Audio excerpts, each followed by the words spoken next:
அதாவது ஒருவனுக்கு ஒருத்தி, ஒருத்திக்கு ஒருவன், ஒருவனுக்கு ஒருத்தி, ஒருத்தருக்கு ஒருத்தர் உண்மையாக வாழ்கிறதுங்கிறது வந்து ஒரு ஆசைங்கிறது ஒரு அளவோடு இருக்குதுன்னு அர்த்தம். அதாவது நிறைய பெண்களுக்கு ஆசைப்படுறது, புது புதுசாக பெண்களை அனுபவிச்சுக்கிட்டே இருக்கணும், புதுசு புதுசாக ஆண்கள் வந்து நம்மளை அனுபவிக்கணும் அப்படின்னு பெண்கள் ஆசைப்படுறதும், புதுசு புதுசாக பெண்களை அனுபவிக்கணும்னு ஆண்கள் ஆசைப்படுறதும், நிறைய ஆண்கள் வந்து நம்மளை அனுபவிக்கணும் அப்படின்னு பெண்கள் ஆசைப்படும். இது வந்து ஒரு பேராசை அப்படின்னு சொல்லலாம். இது வந்து பேராசை. இப்படி பேராசை ஏதாவது ஒரு நிலைப்பாட்டில் இவங்க இந்த பாலியல் உறவில் ஒரு பேராசையை கடைபிடிக்கிறாங்கன்னா, இவங்க சாப்பிட்ற சாப்பாட்டையும் அப்படி தான் சாப்பிடுவாங்க. நிறைய சாப்பிட்ணும், அதை சாப்பிட்ணும், இதை சாப்பிட்ணும், பிரியாணி சாப்பிட்ணும், அதை சாப்பிட்ணும், இதை சாப்பிட்ணுன்னு சொல்லிட்டு சாப்பாட்டிலே அந்த பண்பு வெளிப்படும். எப்படி உறவில் வந்து ஒரு பாலியல் உறவில் வந்து இப்போ ஒரு ஆணுக்கு வந்து புதுசு புதுசாக நிறைய பெண்கள் அனுபவிக்கணும், அப்படியே அனுபவிக்கிறானோ இல்லையோ அந்த ஆசை மனசுக்குள்ளே இருக்கும். ஆபாச படம் பார்க்குறது, ஆபாச படம் பார்த்தாலே அந்த மனசு வந்துடும், அந்த மனப்பான்மை வந்துடும். நிறைய இந்த மாதிரி புதிய புதிய பெண்களை அனுபவிக்கணும், அது மாதிரி ஒரு பெண் வந்து ஆபாச படம் பார்க்குறான்னா நிறைய ஆண்கள் வந்து நம்மளை அனுபவிக்கணும் அப்படிங்கிற எண்ணம் அவளுக்கு வர ஆரம்பிச்சிடும்.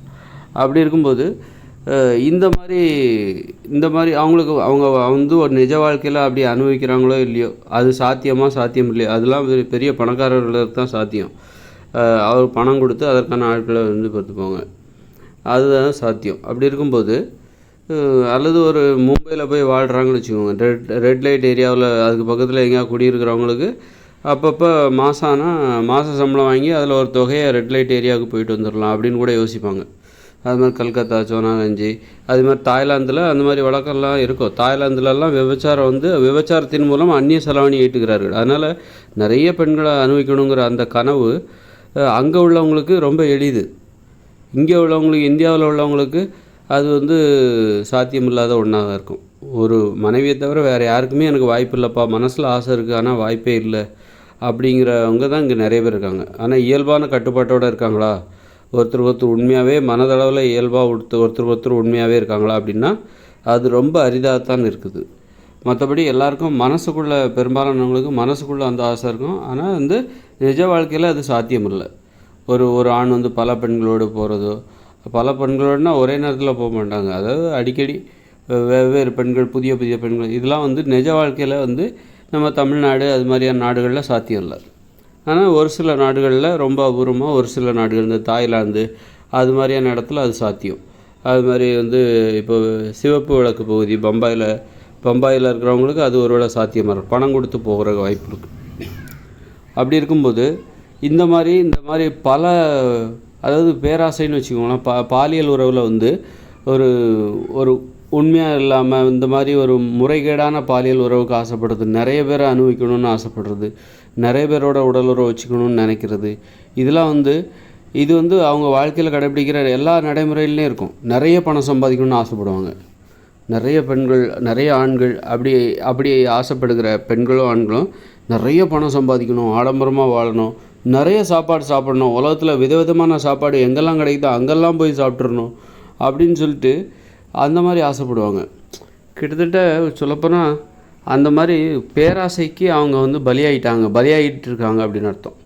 பேராசை வந்து நம்ம புதுசு புதுசாக அனுபவிச்சுக்கிட்டே இருக்கணும்னா அந்த உலகத்தில் வந்து அதுக்கு ஒரு முடிவே கிடையாது. அதனால் வந்து அதெல்லாம் திருப்தி அடையவே முடியாது. அதனால் நாமளே நமக்கு ஒரு எல்லை, ஒரு கட்டுப்பாடு வகுத்து கொள்ள வேண்டும். ஒருத்தருக்கு ஒருத்தி அல்லது பிடிச்சவங்க அப்படின்னு வச்சுட்டு, பிடிச்சவங்க இவங்களோடு தான் நமக்குள்ள வாழ்க்கை அப்படின்னு சொல்லிட்டு நாமளே ஒரு வட்டத்தையும் கட்டுப்பாட்டையும் உருவாக்கி கொண்டு அதற்குள் வாழ கற்றுக்கொள்ள வேண்டும். அப்போ தான் அந்த பேராசைக்கு நம்ம பலியாக மாட்டோம்.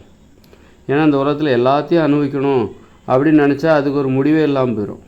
இந்த உலகத்தில் உள்ள நிறைய பெண்களை அனுபவிக்கணும், நிறைய ஆண்களை அனுபவிக்கணும், நிறைய ஆண்கள் நம்மளை அனுபவிக்கணும் அப்படின்னு சொல்லி ஒரு பெண்களும் நினச்சாங்கன்னா அதுக்கெல்லாம் ஒரு முடிவே இல்லாமல் போயிடும்.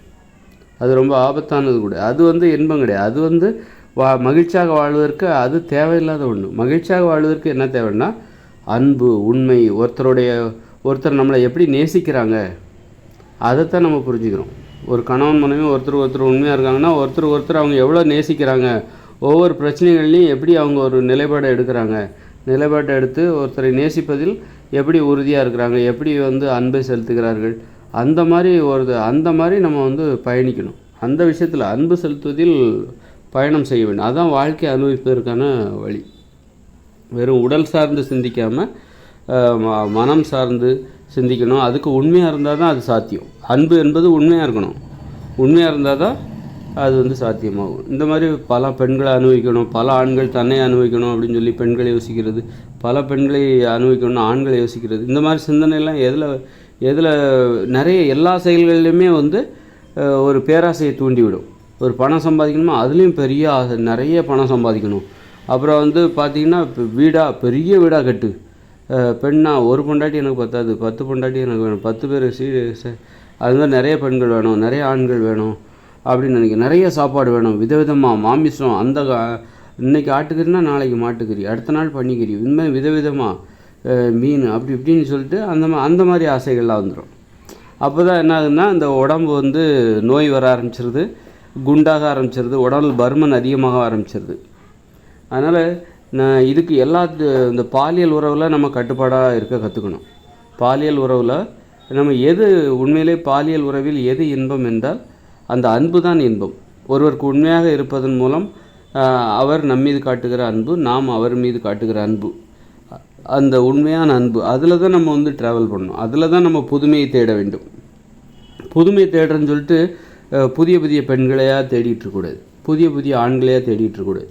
அது வந்து புதுமை கிடையாது. ஒருவருக்குள் அவர்களுடைய அன்பில் ஏற்படுகிற புதுமை. நேற்றைய அன்பு எப்படி இருந்தது, இன்றைய அன்பு எப்படி இருக்கிறது, நாளைய அன்பு எப்படி இருக்குமோ அப்படின்னு சொல்லிட்டு ஆச்சரியப்படுற மாதிரி அந்த மாதிரி அன்பில் வந்து அவங்க வந்து புதுமையை தேட வேண்டும். அன்பு, பாசம், அக்கறை, கவனிப்பு, ஒருத்தர் எந்த அளவுக்கு விட்டு கொடுத்து அந்த மாதிரி விடாமல், எல்லா சூழ்நிலையிலையும் விடாமல்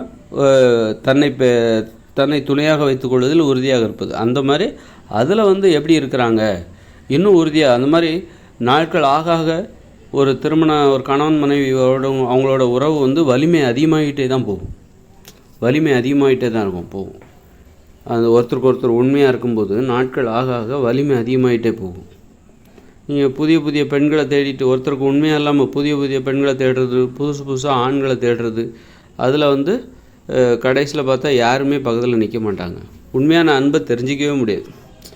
அதனால் வந்து இந்த பேராசைங்கிறது இருக்குல்ல, இந்த பாலியல் உறவில் வந்து ஒரு கட்டுப்பாடு இல்லாமல் அதை புரிஞ்சிக்காமல் புதிய புதிய பெண்களை அனுபவிப்பது தான் பாலியல் உறவில் இன்பம் தேடுவதற்கான வழி. புதிய புதிய ஆண்களை தேடுவது தான், அவனோட உடலுறவு வைத்துக்கொள்வது தான் வாழ்க்கையை அனுபவிப்பதற்கான வழின்னு தவறுதலாக புரிஞ்சிக்கக்கூடாது. தவறுதலாக புரிஞ்சிக்காமல் யாருக்கா ஒருத்தருக்கு உண்மையாக இருக்கணும்.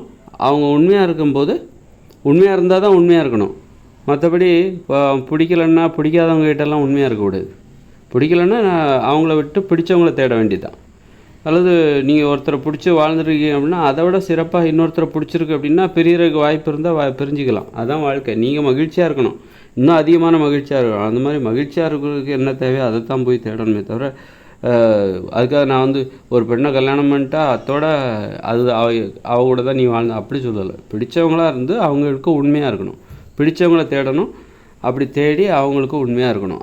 அதில் வந்து நீங்கள் பயணிக்கணும். அப்போ தான் வந்து சிறப்பான, அதுதான் சரியான நடைமுறை.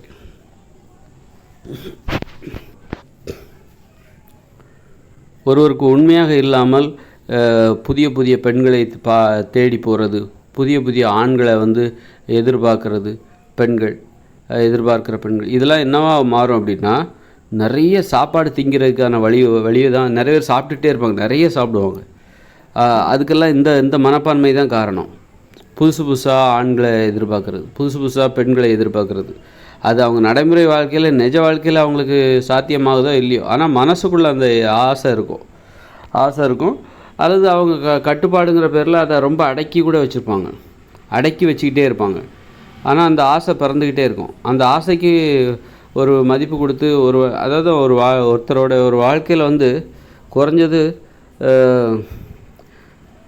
வெவ்வேறு காலகட்டங்களில் ஒரு 5 பேருடனாவது காதலித்து உடலுறவு வைத்து கொண்ட அனுபவம் ஆண்களுக்கு பெண்களுக்கு இருக்கணும். அப்போ தான் அவங்க வந்து உண்மையான அன்புன்னா என்னங்கிறது அவங்களுக்கு தெரிய வரும். அப்படி அனுபவம் எதுவுமே இல்லாமல் என் வாழ்நாளில் என் வீட்டுக்காரங்க கூட தான் நான் இது வரைக்கும் உடலுறவு வச்சுருக்கேன், அல்லது வந்து என் வாழ்நாளிலே நான் 50 வயசாகுது எனக்கு, இன்னைய வரைக்கும் என் பொண்டாட்டி கூட தான் நான் உடலுறவு வச்சுருக்கேன் அப்படின்னு சொல்கிற ஆண்கள் பெண்கள் இருக்காங்களா, அவங்களுக்கெல்லாம் வந்து ஒருத்தருக்கு எப்படி உண்மையாக இருக்கணுங்கிறதெல்லாம் தெரியாது. சும்மா உண்மையாக இருக்கிறன்னா ஏதோ கண்மூடித்தனமாக பிடிச்சிருக்கோ பிடிக்கலையோ உண்மையாக இருக்கணும் அப்படின்ற மாதிரி இருப்பாங்க. அதனால் முன் அனுபவம்லாம் ரொம்ப கண்டிப்பாக தேவை. அதுக்காக அதுவே அதோடய எண்ணிக்கையும் ஒரு அளவுக்கு தான் இருக்கணும். அதுக்காக ஓவராக போயிட்டே இருக்கக்கூடாது. ஒரு புரிதலுக்காக தான் அந்த முன் அனுபவம் என்பது ஒரு குறைந்தது ஒரு 50 வயது மதிக்கத்தக்க ஆண்களும் பெண்களும் தனது வாழ்நாளில் அதுவரையிலான ஒரு வாழல் குறைந்தது ஒரு 5 நபருடனாவது உடலுறவு வைத்துக்கொள்வது, வெவ்வேறு காலகட்டங்களில் அதுவும் காதலித்து உடலுறவு வைத்து கொண்ட அனுபவம் அவர்களுக்கு இருக்குமே. ஆனால் அவர்களுக்கு உண்மையான அன்பு என்றால் என்ன என்பது அவர்களுக்கு தெரியும். மற்றவர்களுக்கு தெரிய வாய்ப்பே கிடையாது. என் வாழ்நாளில் நான் என் புருஷன் கூட தான் உடலுறவு வச்சுருக்கேன், இல்லை என் வாழ்நாளில் என் பொண்டாட்டி கூட மட்டும் தான் நான் உடலுறவு வச்சுருக்கேன் அப்படின்னு ஒரு 50 வயசு மதிக்கத்தக்க ஒரு ஆணோ பெண்ணோ சொல்கிறாங்கன்னா அவங்களுடைய அன்பில் உண்மையெல்லாம் இருக்காது. அது வெறும் அடிமைத்தனம் தான். அப்படிப்பட்டவங்களுக்கு மனசு எப்போவுமே ஒரு அமைதியாகவே இருக்காது. அதனால் அப்படிப்பட்டவங்க பெரும்பாலும் அவர்களுடைய உணர்வுகள் அமுக்கப்பட்ட நிலையில் அவர்களுக்கு அமைதி என்பது இருக்காது என்பதால் அதனால் அவங்க நிறைய சாப்பிட்றதுக்கு வாய்ப்பு இருக்குது. நிறைய சாப்பிட்டுட்டே இருப்பாங்க. அப்போ நான் கட்டுப்பாடோடு தானே இருக்கேன், நான் மட்டும் ஏன் நிறைய சாப்பிட்றேன் அப்படின்னா, கட்டுப்பாடு என்பது ஒரு அனுபவங்களை கடந்து இயல்பாக ஒரு கட்டுப்பாட்டில் இயல்பாக இருக்கணும், அமைதியாக இருக்கணும். அப்படி இல்லாமல் நீங்களாக உங்களே நீங்களே கட்டுப்படுத்திக்கிட்டு இருக்கிறது அதை எப்படி நம்ம கட்டுப்பாடு? களவும் கற்றுமரன்னு சொல்லுவாங்கள்ல, அது மாதிரி நம்ம நிறைய தவறுகளை கடந்து தான் நம்ம ஒரு இடத்துல அமைதியாக சரியான இடத்த பிடிக்க முடியும். நிறைய தவறுகளை கடந்து தான், தவறு எதுவுமே செய்யக்கூடாது, நான் எடுத்த உடனே சரியான இடத்துல போய் உட்காரணும் அப்படின்னா யாராலையும் அப்படி நிறைய பேர் தவறு செய்கிறதுக்கு பயப்படுவாங்க. ஆனால் தவறு செய்யணும் அப்படிங்கிற ஆசை இருந்தாலும் அது தப்புன்னு சொல்லிட்டு வெறுமனே சரின்னு சொல்லிட்டு வெறும் சரியானது மட்டும் தான் நான் கடைப்பிடிப்பேன், தப்பே நான் பண்ண மாட்டேன். தப்பை பார்த்து பயப்படுறது இயல்பாக. நம்ம நிறைய தவறுகளை பண்ணி நமக்கு சரியான விஷயத்தில் சரியான ஒரு வாழ்க்கையை வாழணுங்கிறது தான் நம்முடைய நோக்கமாக இருக்கணும். அப்படி இருக்கும்போது அந்த சரியான ஒரு வாழ்க்கையை வாழ்வதற்கு நிறைய தவறுகளை செஞ்சால் தான் சரியான வாழ்க்கை வாழ முடியும். அதனால் கட்டுப்பாடுங்கிறது என்னென்னா, கட்டுப்பாடு என்றால் இயல்பானது, ரொம்ப இயல்பாக இருக்கணும். நம்மளை போராடிக்கிட்டு மனதை வருத்தி கொண்டு அப்படியெல்லாம் கட்டுப்பாடோடலாம் இருக்கக்கூடாது. கட்டுப்பாடுன்னா அந்த இடத்துல நீங்கள் அமைதியாக இருக்கணும். அப்படின்னா உங்களுக்கு நிறைய முன் அனுபவங்கள் இருக்கணும், நிறைய தவறுகளை செஞ்சுருக்கணும். அப்போ தான் நீங்கள் அந்த இடத்துல சரியாக அமைதியாக உட்கார முடியும். கட்டுப்பாடு என்கிற அந்த இருக்கையில் அமைதியாக உட்கார முடியும். அது உங்களுக்கு சுகமாக இருக்கும். அந்த கட்டுப்பாடு என்பது சுகமாக இருக்கும். முன் அனுபவங்கள் எதுவுமே இல்லாமல் நீங்கள் தப்பு எதுவுமே பண்ணாமல் நீங்கள் கட்டுப்பாடோடு இருக்கீங்க அப்படின்னா உங்களுக்கு அந்த இடம் முள் படுக்கை போல் தான் இருக்கும். முள்ளாக குத்த தான் செய்யும். அந்த கட்டுப்பாடு என்பது முள்ளாக குத்திக்கிட்டு இருக்கும். நீங்கள் நிறைய தவறுகள் செஞ்சுட்டு அதுக்கப்புறம் நீங்கள் உங்களுக்கு போதும், ஒரு உண்மையை தெரிஞ்சுக்கிட்டீங்க, அதன் பிறகு நீங்கள் கட்டுப்பாடோடு இருக்கீங்க அப்படின்னா அந்த கட்டுப்பாடாக இருக்கிற அந்த இருக்கை என்பது, கட்டுப்பாடு என்கிற அந்த இருக்கை என்பது உங்களுக்கு ஒரு நல்ல சுகமான அனுபவத்தை தரும். அதாவது நீங்கள் தவறுகளே செய்யாமல் நான் கட்டுப்பாடோடு இருக்கிறேன் அப்படின்னு சொல்லிட்டு இருந்தீங்கன்னு வச்சுக்கோங்க, அந்த கட்டுப்பாடு என்பது உங்களை முள்ளாக குத்தி கொண்டே இருக்கும்.